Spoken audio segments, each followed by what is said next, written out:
Hey everyone, it's me, Percy. It's Emily, and today we're going to be talking about something really juicy. Yeah. Here, let's have a little toast to another Facebook Live. Cheers. Cheers. So we want to talk about what is the reason that people have affairs and what you can do about it, what you can do to prevent it in 3 easy steps. So... because what we're here to do is to help you really unsuck your love life. Yes, Yeah. that's exactly We'll get right to the point here. We want you to have better, more transcendent, fulfilling, intimate relationships. Exactly. So let's get right to the point of why it is the number one reason why affairs happen in the first place. right.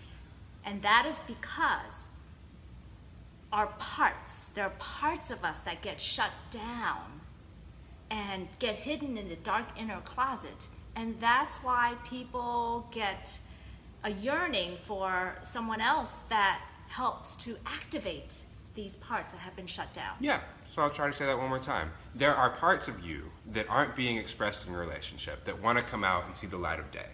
And they're shut away. And let's give an example. Let's say that I have a part of me that really likes to go out dancing, that enjoys that. And if I'm in a partnership where the person that I'm with does not like me to go out dancing and does not like to go out dancing with me, that part of me is going to be shut away. It's not going to be able to see the light of day. So in that if I'm in that relationship and I meet another person that actually really appreciates that part of me and wants to go out dancing with me, oh my gosh, there's a part of me that just felt dead and shut away that now feels alive and I'm going to be really tempted because I'm going to feel more alive with this person. At least that part of me is going to feel more alive with this person than I do in my current relationship. Yeah. So what that is an example of, there's a specific term for that in internal family systems therapy called a neo-exile. And any exile is a part of us that is shut away. It might be a part that's traumatized. Exiled into the darkness. Exiled into the darkness. That's why it's called an So that's exile. why we mean that. So it's a part that doesn't come out in our life. It's either can be a part that is traumatized or a part that we don't like to express. Sometimes we exile our anger or our fear. We don't like to express that. We don't like to let people know about that. But neo-exiles are specifically exiles that get shut away because of a relationship. Because, I like you, but I don't like you to express that part of yourself, so we're going to just shut that away. But, let's have a relationship with the rest of you. That's fine. So let me give an example, and I think some of the ladies that may be watching can probably relate. Think about when you go to a wedding or some party where there's a lot of dancing, and a lot of the times it's the ladies that are dancing on the dance floor and the men are standing to the side. And I'm sure some of those ladies like, boy, I wish my husband or my partner would come out and dance with me and have fun like me, but he's so afraid, he feels like he has 2 left feet. And if that keeps going on and on and on and on, and dancing is an important part of your life, of you expressing who you are, and maybe it's part of the sexy goddess dance that you want to just unleash, if that gets shut down, along with other parts of you that get shut down, eventually that could really create a tension in the marriage, makes it boring, and this is just ripe for affairs. Right. And if you meet somebody, it's like, oh my gosh, that person just loves the way that I dance. I've never met a guy like that. Yeah, they appreciate a part of me that is not really appreciated in the relationship that I'm in, and this part of me gets to be expressed in ways that it doesn't get expressed in my current relationship. And dancing is but one example. I mean, there can be a lot of things. There can be, so the erotic goddess part might be able to express itself. A part that likes to sexually experiment might be shut out of a relationship and want to be expressed in other places. Parts that have specific needs sexually, so parts that say like to have threesomes or like, pegging, look it up. Parts that like sadomasochism, cross-dressing that feel shut out and not welcome in a relationship might need to be expressed elsewhere. There are also a lot of non-sexual parts that might be shut out of relationships, such as the need to have a spiritual connection and go on meditation retreats, or parts that need to connect in intellectual discussion, or parts that need emotional connection that aren't being fulfilled in relationships. So those are all examples of potential neo-exiles that can be unfulfilled and lead us to seek other relationships. And what happens also is some people develop these affairs at work because there's an intellectual interest. Right. Maybe you're the artist and you're married to an engineer. That right brain versus the left brain, perhaps that polar opposite ends of the spectrum is what attracted you to each other in the first place. And if you haven't worked out how you are going to fulfill those intellectual parts of you within the relationship, right, or just giving each other the permission to be with other people who have similar interests, right, then that's going to create that division. And so I think a lot of people during the initial courting phases, we get to see more parts. Maybe the guy or the gal that didn't like to dance danced in the beginning during dating and courtship in order to get the other person. But when the relationship moved on into long term, that's when, you know what, I really don't enjoy dancing because I was made fun of at the junior high school dance. So that could be the part that's preventing this person from really enjoying their dancing part, because we were born dancing. Right, and that's how neo-exiles form. So the solution, of course, is to figure out how to unexile the neo-exile. So how to allow that part that's shut away in the relationship and not being expressed to express itself. And so there are 3 steps to doing this. Yes, and the first step is being aware of what's missing. And as we're talking about this, you may be thinking of parts of you that you feel like, how come my sexy goddess part isn't coming out? How come my artist side, my partner is not supporting my artist side? Whatever that may be, you got to be aware of it. Right. Or you might already be in a relationship and you might be looking outside of the relationship, feeling tempted by someone else, and you can stop to think about it. Okay, there is something missing in my relationship and I'm looking somewhere else. What is it that's missing in my relationship that I really feel like I'm going to get in that other place? What part of me starts to come alive when I'm with this other person, or when I think about being with this other person that doesn't come alive in this relationship? And that's one way how you can be aware of what's missing and find out what's missing. And this is if you're brave enough to have that conversation, to say, I'm noticing that as this relationship goes on, that I'm feeling not as alive. Right. You may even want to use that word. Right. So that brings us to step 2. So first is just being aware that there's something missing and what it is. Second is discussing it. As we know, when we speak for parts, it makes those parts less likely to act out because they're being spoken for, they're being expressed. So even if I can't go out and dance in a certain relationship, if I say, and I might be tempted to go out and dance with someone else and be active with that other person, but if I, instead of acting on it, if I say, you know what, I really have been feeling like there's something missing in my life, in our life. I really like to go dancing, and I feel like that's missing. That part is expressed. It can take a deep breath. Oh, someone's listening to me. I don't have to act out. So step 1, be aware of what's missing. Step 2, discuss what's missing. Bring it up. Yes, and then step 3 is fulfill what's missing, which you just started to touch upon, is coming to a collaborative agreement to say, how are we going to make this work? Right. I can't make you talk about engineering stuff that I'm interested in, or I can't make you go dancing because it's just not something that you're comfortable with, and you don't want to take dance lessons. So what's going to be okay within this relationship, so that we keep what we have, all the good parts, and then... But we don't exile parts of the other person or parts of ourselves. Yeah, we don't say you don't have permission to express that dancing part. This is where you may want to start to explore alternative ways of being in a relationship. These days, open relationships are more and more common. Sure. So that's one way. So let's talk about 3 ways that you can fulfill what's missing in a relationship. So one is to do it within the relationship. So let's say if I like talking about engineering stuff and Emily's a therapist and she doesn't like doing that, or a coach and she doesn't really like talking about engineering, but I must do that. We can try to meet that need, one, within the relationship. So that would be Emily starts to become more flexible about talking about these things, and starts to read into it and become curious about it. So maybe we can start to have these discussions together.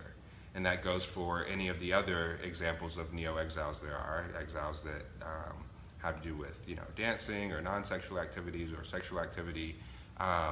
We can start to kind of expand the comfort zone of the other partner to meet the need that's not being met.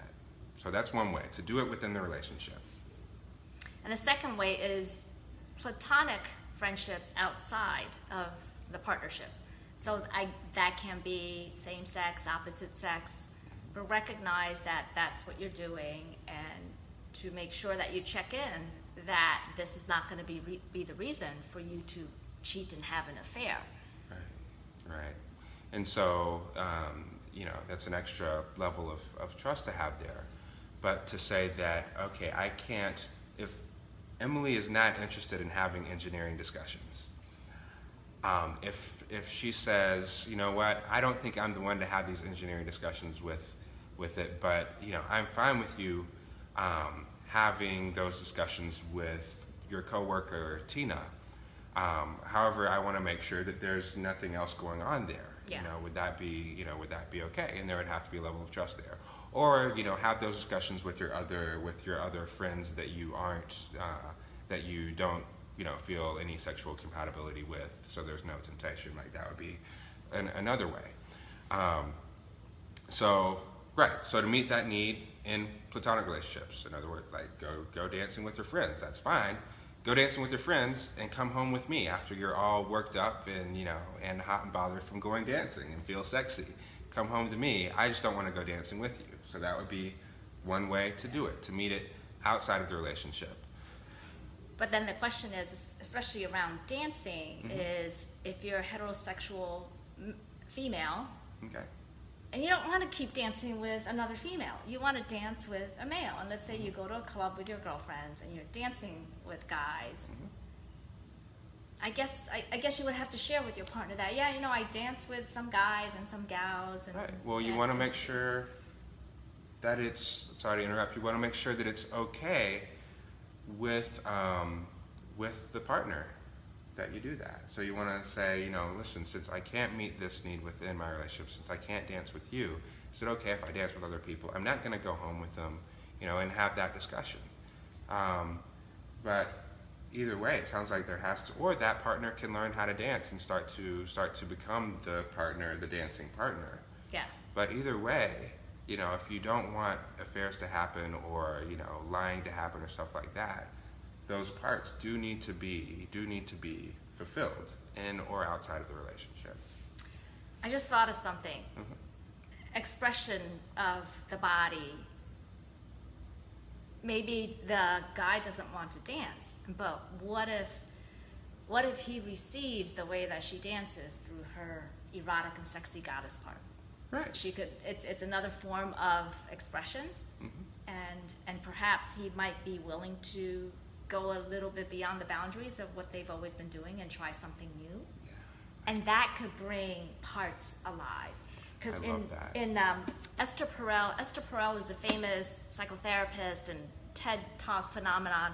Her latest book, best-selling book, The State of Affairs, Rethinking Infidelity. She goes into the studies that she has done with regards to couples and what causes affairs.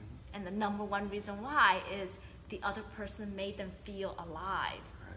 And in terms of translating, what does alive mean? Alive means accessing all of the parts of us that we have shut down, exiled away, don't feel safe to show in the current relationship.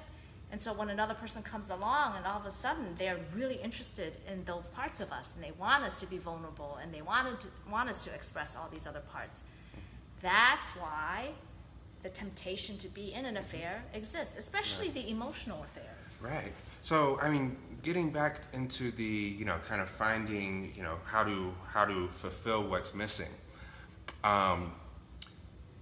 Emily, you mentioned the idea of finding something else besides, so one partner wants to dance, and you can be curious about that. Okay, what about the dancing do you like? That's a good one. Right? And so becoming curious about the part that needs to be fulfilled. And it might be just the close touching that's not sexual. It's like, oh, we can do that. Or it might be that person likes to be watched and enjoyed as they move. So it's like, okay, I don't want to dance, but you can dance for me, and that would be great.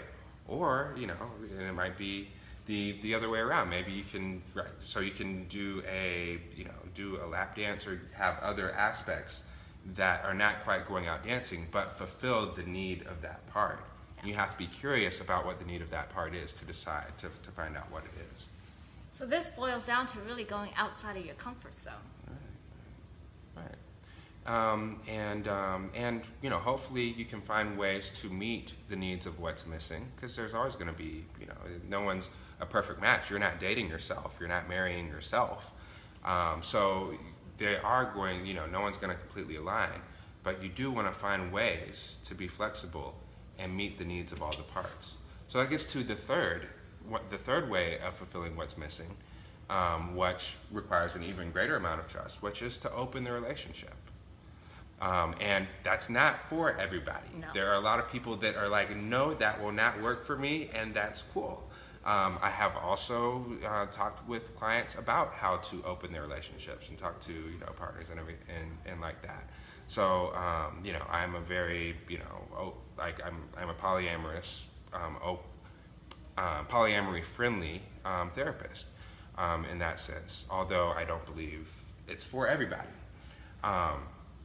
So people may want to have the discussion, and specifically when these neo-exiles are sexual in nature, or relational in nature.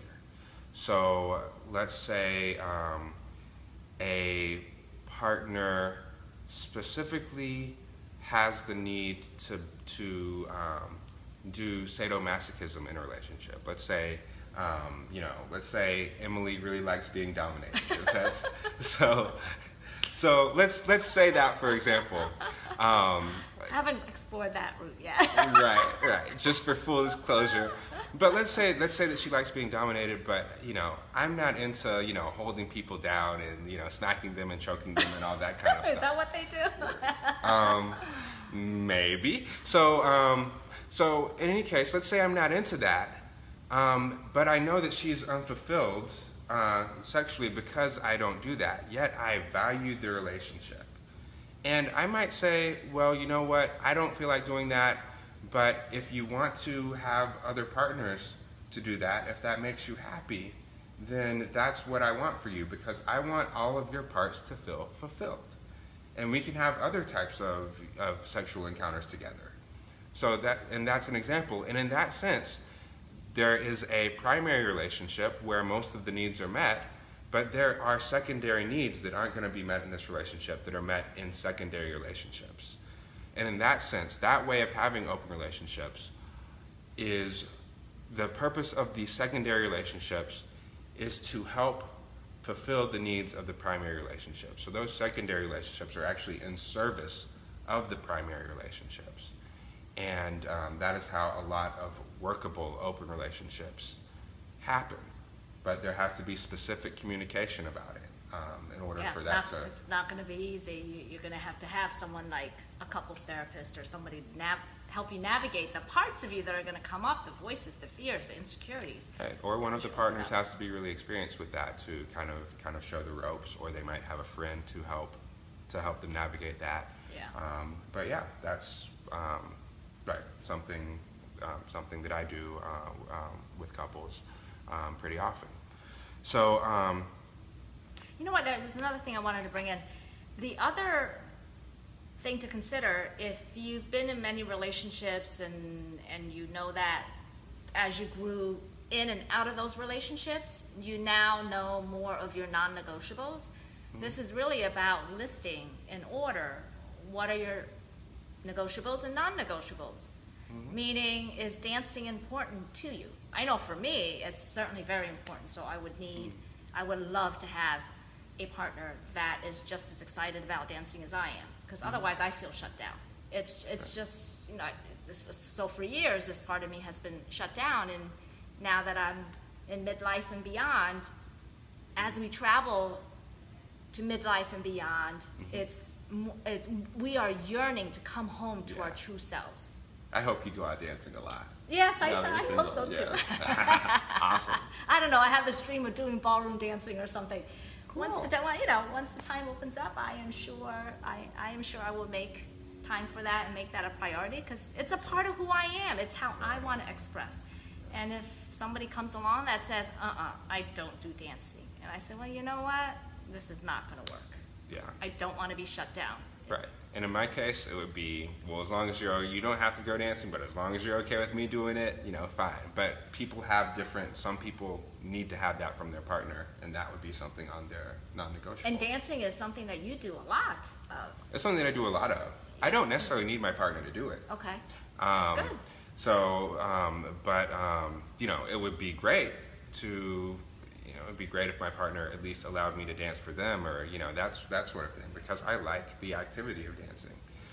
But don't you find that because you have several things going on, several people going on, that you're able to meet that dancing part's needs because you have some variety in your relationships? Sure. So for someone having open relationships, of course, doing it ethically in ways that are okay with every single partner, then you don't necessarily have to have every single need met by one particular person, which is hard to do. It's difficult to find that person monogamously or non-monogamously. And that's probably why open relationships, tongue twisters. That's probably the reason why open relationships are becoming more popular in discussion. There's so many Facebook groups now that are talking about open relationships and tantra and whatever. And so I think we're going into a new era of fearless self-expression. Right. Whatever that looks like, I think we're all trying to figure it out. And this is about accepting people for whatever decisions that they make, and not judging and criticizing their path. Because sometimes we judge and criticize because of the way we were brought up, our cultural beliefs and religion, and no sex before marriage, and the old way of believing in what partnership is. But now that we are moving ahead into the new millennium, then it's a different way of looking at it. Right. And if you've been downloaded with beliefs that there's only one way to do things, then it's very important to do the therapy work around these are called legacy burdens, beliefs that have been passed down from cultural burdens. Right. Passed down from your parents and your caregivers or the church. Or your culture, right. Yeah. So I think this gets into the very point of why we're doing this. So in the sense of there is no perfect way to have a relationship, yet each person in a relationship every relationship needs to negotiate, needs to determine what works for them. Yeah. And so that gets into our concept of collaborative romance. Yeah, collaborative romance. Right. It's really speaking vulnerably for what it is that you want and need, and experimenting with each other to see, let's see if this is going to work. Right. So it's the decision to work together, to have a romance, and collaborative romance is with the goal of not necessarily getting what I want, but to have the specific intention of mutual happiness and satisfaction for both partners. And so that's collaborative romance, that's collaborative relationship, and it allows for a little bit more, more flexibility, because we're going to collaborate to try to make this work. Yeah. And it might be collaborating and collaboratively determining that we're going to be friends as opposed to a romantic relationship, or collaborating that we're going to be monogamous, or collaborating that we're going to be non-monogamous. There is no set form for the relationship, but we want to promote having that happen collaboratively with open communication, and also including fun in that process. Yeah. So that's all about the collaborative romance of just coming together and having these conversations, and this is why we started this channel in the first place, is to teach you how to do that, how to work collaboratively, and to hold back from judging and criticizing others when they've supposedly have done wrong. He's a cheater, she's a cheater. You know what? Cheating takes two people. So if you've been in a relationship where your partner has cheated on you, I would not just like place the blame on them, because there's parts of you that invited their parts to go out and cheat because they probably felt shut down in some way because they didn't feel like they could fearlessly self-express themselves. There's a dynamic which was created by two people or more people if there's more people in the relationship. But there's a dynamic that was created by more than one person, by everyone in the relationship, that caused a part of that person to be neo-exiled. Yeah, exiled, and that person has been shut down with several parts, and so they go out maybe proactively or not proactively, and they end up meeting somebody who's like, whoa, who is that person? That person makes me feel alive, makes me feel like I could express who I am. She gets me, he gets me. So I hope that these concepts that we're sharing really hits home. And I want to say, let's say after that happens, the way to repair a relationship, of course, there's a lot to that, because there is, people get hurt when there is, infidelity and lying and that sort of thing. But really, you restore the relationship by finding out how to bring the life back into that relationship, how to bring all of those exiled parts back into that relationship. And that's something that, something that in my life as a therapist I've seen happen, and it's great when that happens. So yeah, so this is about how do you want to show up? If you didn't care what other people thought about you, if you were free to fearlessly express who you authentically are, with all of your parts, with all of the family of your parts, like they all feel like it's safe to be all of who you are. And there's no reason to look outside of the relationship. Yeah. Right. You would have it in whatever relationship design that you have, and there's satisfaction there in your life as an individual and your life as a partner, relationship partner. So I think the homework is really for you to go inward and think about, do you feel alive in your partnership? Do you feel alive? And for that matter, do you feel alive in your life? Sometimes it's not about the partner. Sometimes the reason that you don't feel alive has nothing to do with the partner. And it's parts of you that don't feel expressed that your partner would be fine with you expressing. You just don't. So you don't always need to blame your partner for that. So yeah, I love that question though. Do you feel alive? Do you feel alive? And what parts of you don't feel alive? What parts of you don't feel expressed? And how can you express that? Do you need do you need to discuss that with your partner in order to do that? Or is it a negotiation that you need to have with your own protective parts to do that, like the erotic goddess part that we've talked to before? Yeah. Right. Yeah. And how much support do you want from your partner in fully supporting that aliveness of who you are? Booyah. Yeah. Yeah. Wow. We could go on forever. My goodness. Life is about feeling alive and being in a community of friends and family. We can't choose who they are, but friends and partnerships of people that make us feel safe to express us.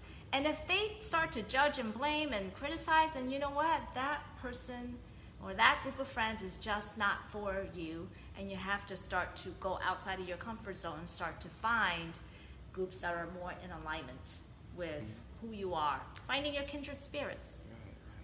Places where you can truly be who you are. Yeah. That's great. Well, I think we covered it all. We could go forever, but I think we've said all that we need to say. Yeah. And we will save more for next time when we talk. We'll talk some more. We'll be talking more about collaborative romance, what that is, and how to do that, how to unsuck your love life. Unsuck your love life, and it's about becoming alive. Oh, and by the way, if you like this, if you're still listening right now, then you definitely need to like the video. You need to like our channel, join our YouTube channel, or subscribe to it, and hit the bell. Share the video. Share the video. Share the video. Right. Otherwise, your love life is just going to continue to suck, and that's just not going to be fun. We don't want that for you. So go ahead. Follow us. Yeah. Right. Yeah. Okay. Great. I think we're done for today. We'll see you next time. Take care.